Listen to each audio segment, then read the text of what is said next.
This is a response to Loreleila. Hi there, Loreleila. Sorry if I'm a bit breathless. I've just climbed this hill down here. I'm doing a bit of the Cornish coastal path, and it was really steep, so I'm a bit knackered. But it's in response to your video, which is a response to my video about the word obtuse. Well, it's kind of a response. I think it's more like a reflection and refraction and that kind of thing, really. Serious misunderstanding, probably. But all the things that you said, I thought was really interesting, as always.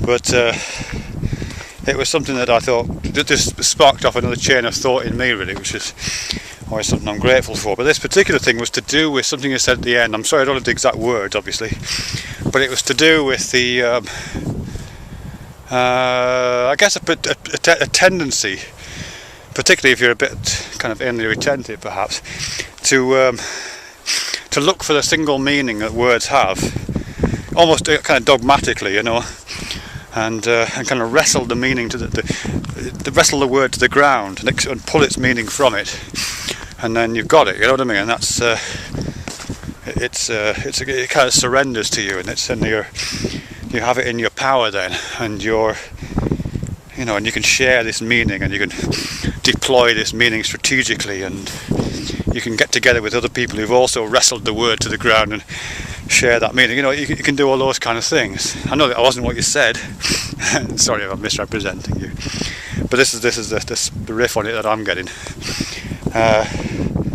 And you know, in some ways, the things that I do, which I described in my excavations of the word like obtuse, you know, I think can be seen as that. But you know, because when I did that video, I was trying to uncover some kind of archaeology of thought to reveal the kind of, well, what I described then as cogs, but what perhaps better to think of as bones of thought, you know, that articulate in certain ways.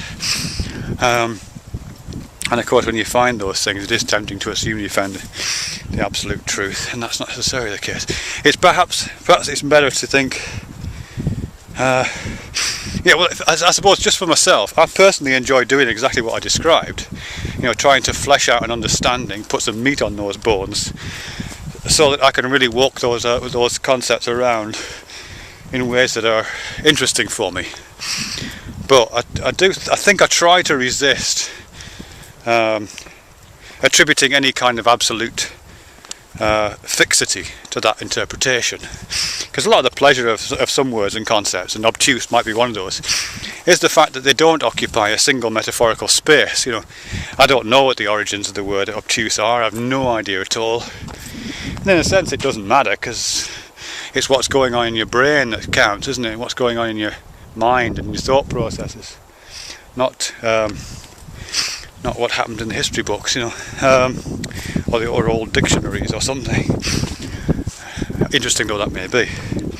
And what's going on in your mind might well not be a single metaphor. It might be a whole bunch of different metaphors, a collection of floating metaphors switching themselves around, which I think that's probably more likely.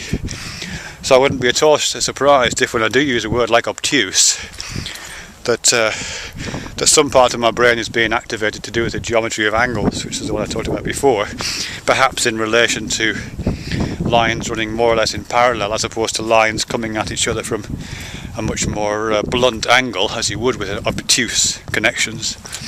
It might be that, but it might also be to do with pointiness. You know what I mean? If something is obtuse, then they haven't got a point, or they can't get to the point. So it might be to do with sharpness and precision and incision and surgery and penetration and that kind of thing. Or it might indeed be to do with refraction. I think this is something that Gary mentioned in his comment box on that video, my original video. You know, that the obtuse angle is the angle you get when you look at something through water, and the optics of that process turn what would be a straight line into an obtuse angle. So there's another kind of image is mobilizing itself in the backgrounds of your understanding, I think, if you've got that. And there's nothing to say that one of those is dominant. In fact, it's probably better if you want to maintain some flexibility of thought and some porosity, or some what would be a good word for it? Some just malleability in the way you think, it's probably good to be able to draw on a number of those, or to have a number of those either competing or weighing themselves against one another in the background of your imagination, whilst while the front end of your thought does the rational talking. I know there's some. Oh God, I'm so tired.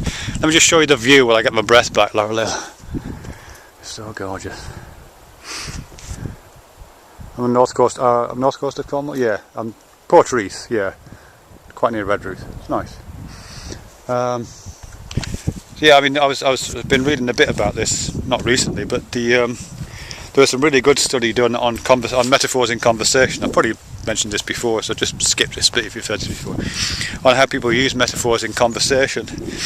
And what tends to happen then is that if people are locked into the same metaphors, by which, in my interpretation, if people are using the same machinery of thought, the same cogs are being activated, the same bones are being excavated and walked around, then what can quite often happen is that conversations will stall out, that people will talk to one another and then either they get into a log jam and can't move any further, or they've just reached a point where the conversation can't proceed for whatever reason.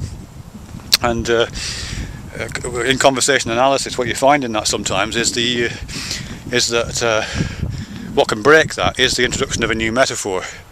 So if I'm talking to you about obtuseness, and here we both are conversing away here, using the obtuse as opposed to acute angle of incidence that a slip road enters a motorway, which is what I was talking about in that previous video. And we're both using this, and we're bringing other bits of the metaphor in, and we're activating different entailments of that.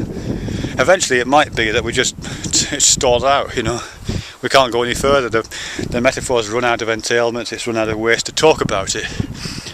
But one way we might break that, you and I, is we might start talking about angles of refraction, or we might start talking about bluntness, and that'll activate a whole different set of metaphors in our language, but a different set of activation patterns in our brain, different set of embodied metaphors that we can flesh out in different ways, and we can explore different entailments of, and the conversation will continue. I mean, I can't remember the people who wrote this particular paper, but it's called something like Mixed Metaphors as Engines of because it's about mixing metaphors. Mixed metaphors as engines of inquiry. That's it. Engines of inquiry.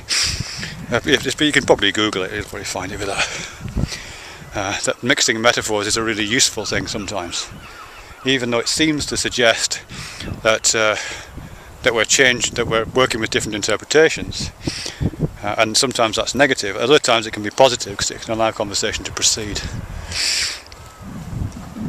Another thing you'll probably know about this, Loreleila, because I think you must be in something like psychology or therapy, something in that area, counselling perhaps. I'm sure you know about this, but it's quite an interesting book called Metaphors in Mind by Loreleila and Tompkins, who are, I don't know what they are really.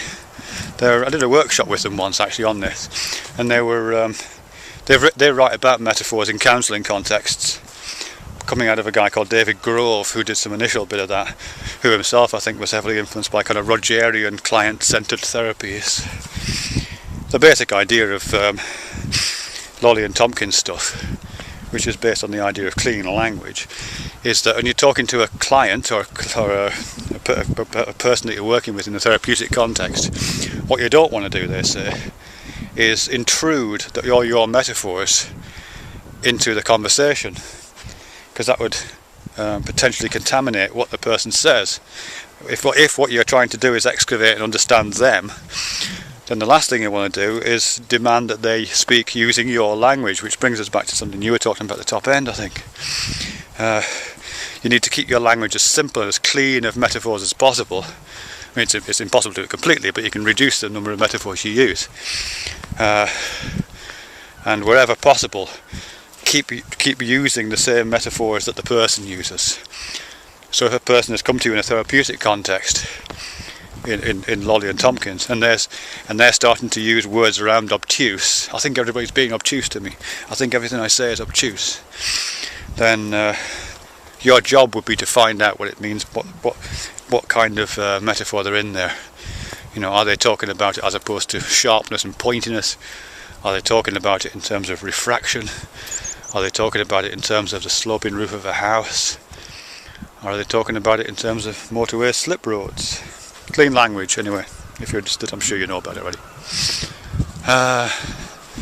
Yeah, so I've probably misunderstood most of what you said, Loreleila, for which I apologise.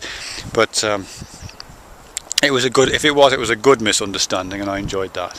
So one last look at a Cornish cliff.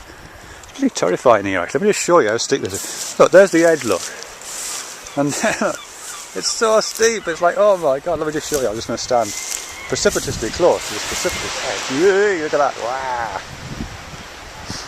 It's impossible, I think. It's the wrong thing to say to a psychologist, I know this, Loreleila. But whenever I see an edge like this, a cliff like this, the first thing I think is, oh, I could stand on the edge of that cliff and potentially jump off. That's what I think, every single time. I don't think it's any kind of thanatoid desire to die. I think it's more this, what's it called, affordance stuff. You know, in the same way as when I see a cave or a pipe or the underside of a motorway bridge, the first thing I think is, oh, I could live there. So similarly, the first thing I think, kind of, with a high vertical opportunity like that, is, oh, I could stand on there and jump off.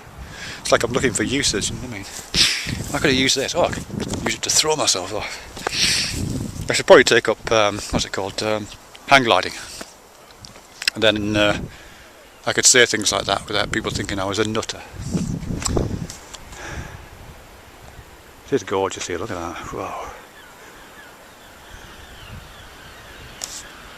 And yeah, that's enough of that. Thank you very much.